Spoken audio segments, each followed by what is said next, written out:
Hello everyone, good evening. আজকে সন্ধ্যাবেলার থেকে আমি ভিডিওটা স্টার্ট করলাম। মানে আজকে 31st নাইট, তো বছরের শেষ দিন। আর সন্ধ্যাবেলা আমি আর মন চলে গেলাম একটু সাগর দিঘি। তো দুজনে মিলে একটু আড্ডা দিচ্ছিলাম। আর আজকে রাত্রে পিকনিক আছে আমাদের বাড়িতে। তো আমি, মন, রুমকি আর বাচ্চারা মিলে পিকনিক করবো। আর হাজব্যান্ড মানে আমার বরদের পিকনিক হচ্ছে, বাইরে হবে। তো তার জন্য আমরা বাড়িতে একটু পিকনিক করবো। আর এখানে আমরা একটু মোমো আর ফুচকা খেয়ে নিলাম। তো আমরা এখন তাড়াতাড়ি করে বাড়ি চলে যাব, কারণ রাত্রিবেলা আজকে পিকনিক হবে, আজকে লেট নাইট পিকনিক হবে। আর তার জন্য আর কি আমরা একটু দুজনে একটু আড্ডা দিচ্ছিলাম বছরের শেষ দিনে। তো দেখো আমাদের পিকনিক টিকনিক খাওয়া হয়ে গেছে, সব কিছুর আর ভিডিও করা সম্ভব হয়নি, কারণ বাচ্চা কাচ্চা নিয়ে পিকনিক খাওয়ার অনেকটা লেট হয়ে গেছিলো। তো আর আমরা এখন মানে আজকে আমার বার্থডে, তো মানে এখন 1 তারিখ হয়ে গেছে। তো আমার বর এই মানে সারপ্রাইজ বার্থডে কেকটা মানে আগেই আনছিল, তো এইটা এখন কাটা হচ্ছে আর কি। আর দেখো রিয়া চলে আসছে, রিয়াও আমার একটা মানে ফ্রেন্ড, তো ভাগ্নি হয়, ফ্রেন্ডও হয়, তো সব কিছুই। তো রিয়া চলে আসছে, এখন সবাই মিলে আমরা খুব এনজয় করছি। তো তোমরা ব্লগটা দেখতে থাকো, আর আশা করি সবার নতুন বছর খুব ভালো কাটুক, সবাই খুব ভালো থাকো, আর সবাই নতুন বছরটা খুব ভালো করে কাটাও। তো চলো এখন কেক কাটি, অনেক হই হুল্লোড় হচ্ছে। আর প্রত্যেক বছরই আমার বার্থডেটা মানে 31st নাইটে আমরা এরকমই করে থাকি, একটা পিকনিক দিয়ে শুরু হয়, তারপরে কেক কাটিং, তারপরে সব কিছু, এই আর কি। তো তোমরা ব্লগটা দেখতে থাকো।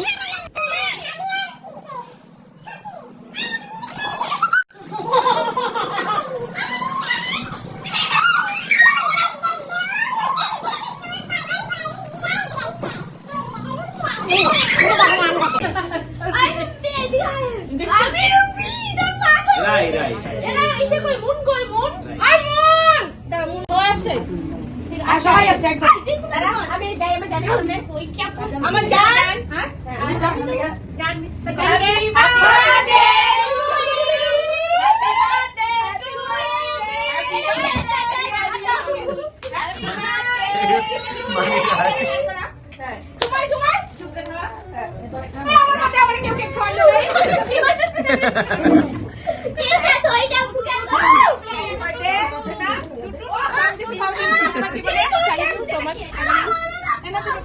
I love you.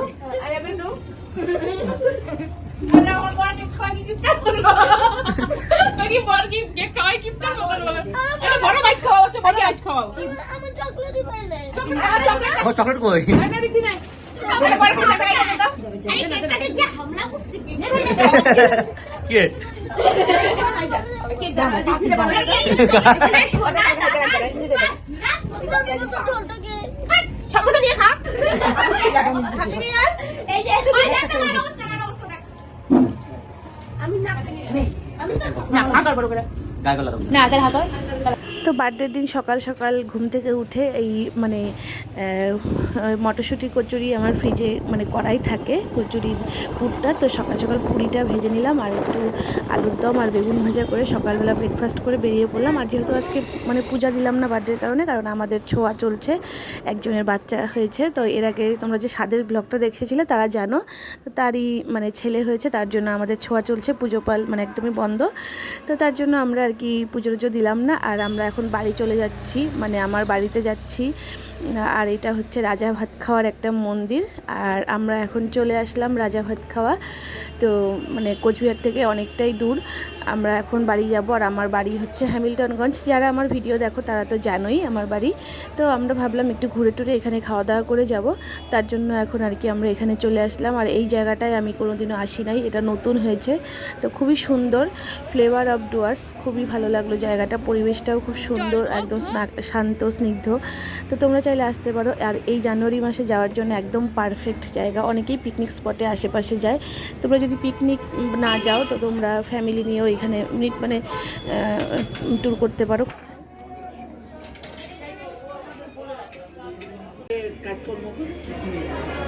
আচ্ছা অর্ডার কি এখন দিব পরে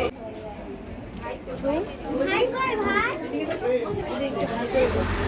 আমরা অনেকক্ষণ ধরেই সিটের জন্য ওয়েট করতেছি, কিন্তু একটা সিটও ফাঁকা নেই। তো এখন আর কিছু করার নেই, আর আমাদের প্রচণ্ড খিদে পেয়ে গেছে, আর বাড়ির থেকেও ফোন আসছে। তো যেহেতু একটা সিটও ফাঁকা নেই, আর এরিয়াটাও খুব ছোট, জায়গাটা মানে ট্রেনের বগিতে করা হয়েছে, তার জন্য খুবই ছোট জায়গা, আর বাইরে জায়গা আছে, তো সেখানে আমার ইচ্ছা নেই খাওয়ার। তো আমরা এখানে খাওয়া দাওয়া করতে পারলাম না, ভিতরে অনেক ভিড়। আর এখন 2:30 বাজে, মা বারবার ফোন করতেছে। 2:30 না 3টা বাজে? 3টা বাজে। তো এখন বাড়ি যাই আগে, কারণ মা বারবার ফোন করতেছে। আরেকদিন আসা যাবে এখানে। আর এইখানে আসার পরে যদি বাইরে খাই কোনো মানে নাই, ভেতরটাই খাওয়ার মজাই আলাদা। কিন্তু অনেকক্ষণ ওয়েট করলাম, কোনো সিট ফাঁকা নেই। তো চলো এখন বাড়ি যাওয়া যাক।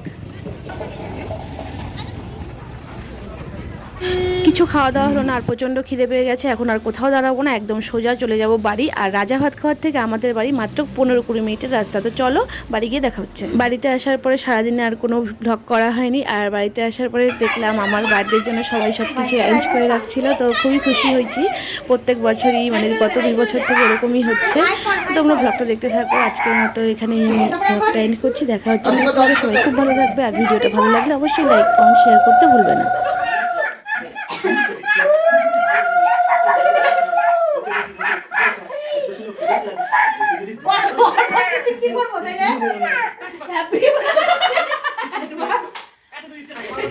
বল happy birthday to you ball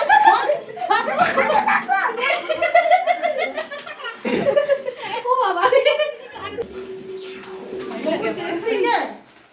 happy birthday ball ball happy birthday বল হচ্ছে কেক কাটা খিচুড়ি বল হ্যাপি বার্থডে টু ইউ বল দিনা বল বল বল বল হ্যাপি বার্থডে ওইটা কেক গোবর গোবর হয়ে গেল কেক খাও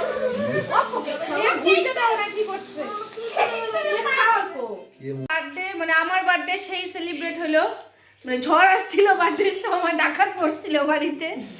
এই যে আমাদের ডাকাত পড়ছিল, এই যে ডাকাত, এই যে ডাকাত, এই যে কেক কাটার সময় এত বিরক্ত করতেছিল। আমি ভাবছি কেক কাটলে কেক খাইলে চুপ হবে, তা না, ও ধান দুব্বা দিল, আমাকে আশীর্বাদ করলো। আমার বড় বাবা, বড় মাতব্বর মিক্সচার মেশিন নিয়ে খাইতে বসছে। দেখো এই যে বড় মাতব্বর, কি করতেছিস? হাই করে দে। মিষ্টি রাখছি, মিষ্টি দিমু, ফটো তুলবো। আমার মা মিষ্টি পায়েস দিতে ভুলে গেছে কেক কাটার সময়, খুব দুঃখ হইতেছে। আর দিয়া মোমবাতি জ্বালাইতে ভুলে গেছে। তো এইভাবেই আমার বার্থডে সেলিব্রেট হলো, ডাকাত পড়ার মতন অবস্থা। আর এই যে এই ড্রেসটা আমার বাবা মানে দিয়েছে আমাকে বার্থডেতে। আর মা দিল একটা হাইনেক, আর বর দিয়েছে একটা শাগ, মানে কোট টাইপের শাগ। আর অনেক অনেক ভালোবাসা সবাই দিয়েছে। না তোমরা অনেক কিছু দিছো, ভালোবাসা। তোমরা কেক দিয়েছো। কালকে মানে 2 দিন ধরে বার্থডে সেলিব্রেশন হইলো। কালকে রাত্রে কেক কাটলাম, আজকে রাত্রে কেক কাটলাম। বলে রে কিছু বল, টাটা গুড নাইট বল, টাটা গুড নাইট জোরে বলে, বন্ধ কর, বল tata good night happy new year বলো, ভালো করে বলো। এই যে বলো হ্যাপি বার্থডে পিপি বলো তো। হাসি দে একটু, হাসি দে, হাসি দে, হাসো হাসো, একটু কান্না করে দাও, কান্না করে দাও। চলো গুড নাইট, আজকের ব্লগটা এখানে এন্ড করছি। দেখা হচ্ছে নেক্সট ব্লগে। সবাই খুব ভালো থাকো। আর এই যে আমার কন্যা, কিছু বলবি? হ্যাপি নিউ ইয়ার বল।